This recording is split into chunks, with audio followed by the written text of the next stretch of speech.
Apa kabar pemirsa, kita berjumpa dalam Warta Parlemen, informasi aktual seputar parlemen bersama saya Nandita Eriska.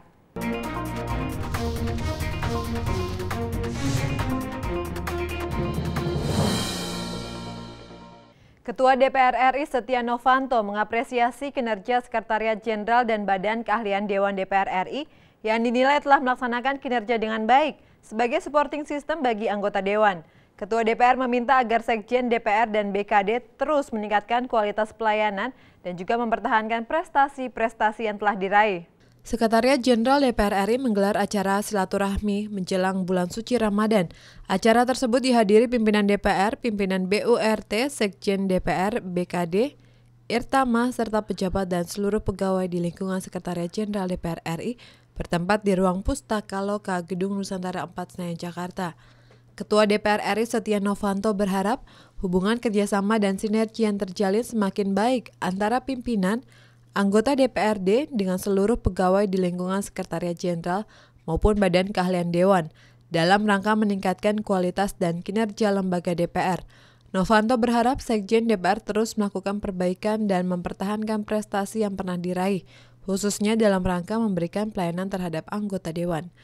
Beberapa capaian kerja yang sudah baik tentunya harus dipertahankan pada tahun-tahun berikutnya.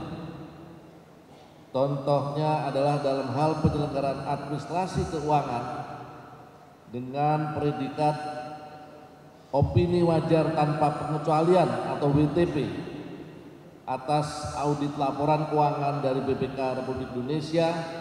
Setia Novanto juga mengapresiasi capaian dan dukungan yang telah dilakukan oleh Sekjen DPR RI dan Badan Keahlian Dewan selama ini. Ia menilai sebagai supporting system telah banyak yang dilakukan Sekretaris Jenderal dan Kepala Badan Keahlian DPR RI beserta jajaran bagi pimpinan dan anggota Dewan. Untuk dapat mewujudkan tujuan lembaga legislatif, Novanto mendorong peningkatan kualitas SDM dan kesejahteraan bagi seluruh pegawai di lingkungan Kesekjenan dan Badan Keahlian DPR RI. Dan saya juga mendorong agar Sekretariat Jenderal DPR RI dapat meningkatkan kapasitas dan kapabilitas untuk dapat lebih cepat dan sigap dalam merespon kebutuhan, yaitu kebutuhan Dewan, harus didukung oleh peningkatan kualitas SDM yang ada. Ketua DPR berjanji akan menggelar acara silaturahmi secara rutin khususnya menjelang dan pasca Ramadan dengan tujuan mempererat suasana kebatinan dan keakraban di antara pimpinan DPR, anggota, pejabat, dan seluruh pegawai di lingkungan DPR. Fajar Ilhami, TVR Parlemen melaporkan. Wakil Ketua DPR RI, Koordinator Bidang Ekonomi dan Keuangan Taufik Kurniawan menilai wacana tentang Direktorat Jenderal Pajak menjadi badan tersendiri yang terpisah dari Kementerian Keuangan Republik Indonesia merupakan hal yang kurang tepat karena akan mengubah struktur APBN dan akan membebani anggaran negara. Ditemui di Gedung Nusantara 4 DPR Jakarta baru-baru ini, Wakil Ketua DPR Koordinator Bidang Ekonomi dan Keuangan Taufik Kurniawan mengatakan struktur penanggung jawab keuangan negara adalah Kementerian Keuangan yang menangani persoalan pemasukan negara di mana pajak merupakan salah satu sektor utama penerimaan negara. Taufik Kurniawan berpendapat Dirjen Pajak tidak dipisahkan dari Kementerian Keuangan karena hal ini merupakan kesatuan struktur ujung tombak untuk mengendalikan perekonomian negara. Taufik menegaskan di negara manapun Direktorat Pajak menjadi satu bagian dari Kementerian Keuangan. Tentunya harus berubah struktur. Struktur apa yang harus dirubah? Struktur APBN negara kita yang selama ini kan polanya defisit transaksi berjalan. Defisitnya diambil dengan optimalisasi memperbanyak fungsi penerimaan daripada pajak sebagai bagian dari unsur makro untuk penerimaan negara otomatis di dalam kerangka kebijakan organ dari Kementerian Keuangan. Nah, kalau itu kemudian dipisah, ini nanti yang mengendalikan penerimaannya siapa?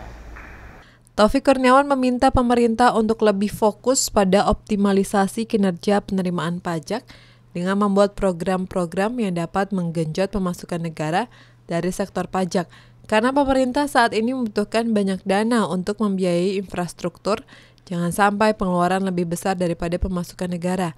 Hal ini akan menimbulkan defisit APBN dan membuat kondisi ekonomi Indonesia melemah. Ya itu tinggal bagaimana optimalisasi kebijakan di pajak. Ya, tapi kalau harus semuanya dipisah, dipecah ya nanti pajak ini unsur utama dari program penerimaan pembangunan kita. Gitu. Hilman dan Mario, TVR Parlemen melaporkan. Pimpinan DPR RI mendorong generasi muda Muhammadiyah untuk dapat berperan aktif dalam setiap pengambilan keputusan dan kebijakan nasional. Pimpinan DPR juga berharap kader muda Muhammadiyah dapat menekan dampak negatif internet dan media online yang menjadi ancaman serius bagi keutuhan bangsa dan negara Indonesia. Hal tersebut mengemuka dalam ceramah umum yang diselenggarakan di Stadium Jenderal Universitas Muhammadiyah Semarang baru-baru ini. Hadir sebagai pemateri inti, Wakil Ketua DPR Bidang Koordinator Ekonomi dan Keuangan, Taufik Kurniawan, yang mendorong generasi muda kader Muhammadiyah dapat mewarnai setiap unsur kehidupan sosial masyarakat demi kepentingan bangsa dan negara. Taufik menghimbau agar para generasi muda tidak terjebak pada perayaan-perayaan seremonial dan pandai beretorika semata, yang mendukung peningkatan fungsi kader dan insan Muhammadiyah dalam memanfaatkan jalur konstitusi untuk ikut serta dalam dinamika perpolitikan nasional. Kita tidak boleh hanya terjebak pada seremonial dan retorika saja, tetapi manfaatkanlah jalur konstitusional itu di mana rakyat yang bisa memilih dan menentukan itu menjadi salah satu keperanan ketingkat fungsian daripada kader-kader insan Muhammadiyah untuk berperan ya menjadi bagian dari stakeholder dalam proses pengambilan keputusan. Taufik juga mendorong agar generasi muda Muhammadiyah dapat menjadi pilar utama dalam menjaga keutuhan moralitas bangsa dan transformasi kultural yang tidak mungkin dapat dihindari. Menghadapi pesatnya kemajuan teknologi sekarang ini, Taufik berharap kader muda Muhammadiyah dapat menekankan dampak negatif dari internet dan media online agar tidak menjadi ancaman serius bagi keutuhan bangsa dan negara Indonesia. Ini adalah kaitan dengan terlalu pesatnya kemajuan teknologi informasi, ya, sehingga dengan kemajuan teknologi informasi itu menyebabkan semua aspek-aspek dampak negatif daripada internet, daripada online sistem, daripada media sosial ini menjadi hal yang harus kita filter. Kalau tidak itu lantas menjadi sesuatu yang membahayakan dari aspek kehidupan sosial kita. Dari Semarang, Jawa Tengah, Siva Fauzia, TVR Parlemen melaporkan. Demikian Warta Parlemen kali ini, sampai jumpa pada Warta Parlemen berikutnya. Terima kasih atas perhatian Anda, saya Nandita Eriska, wassalam.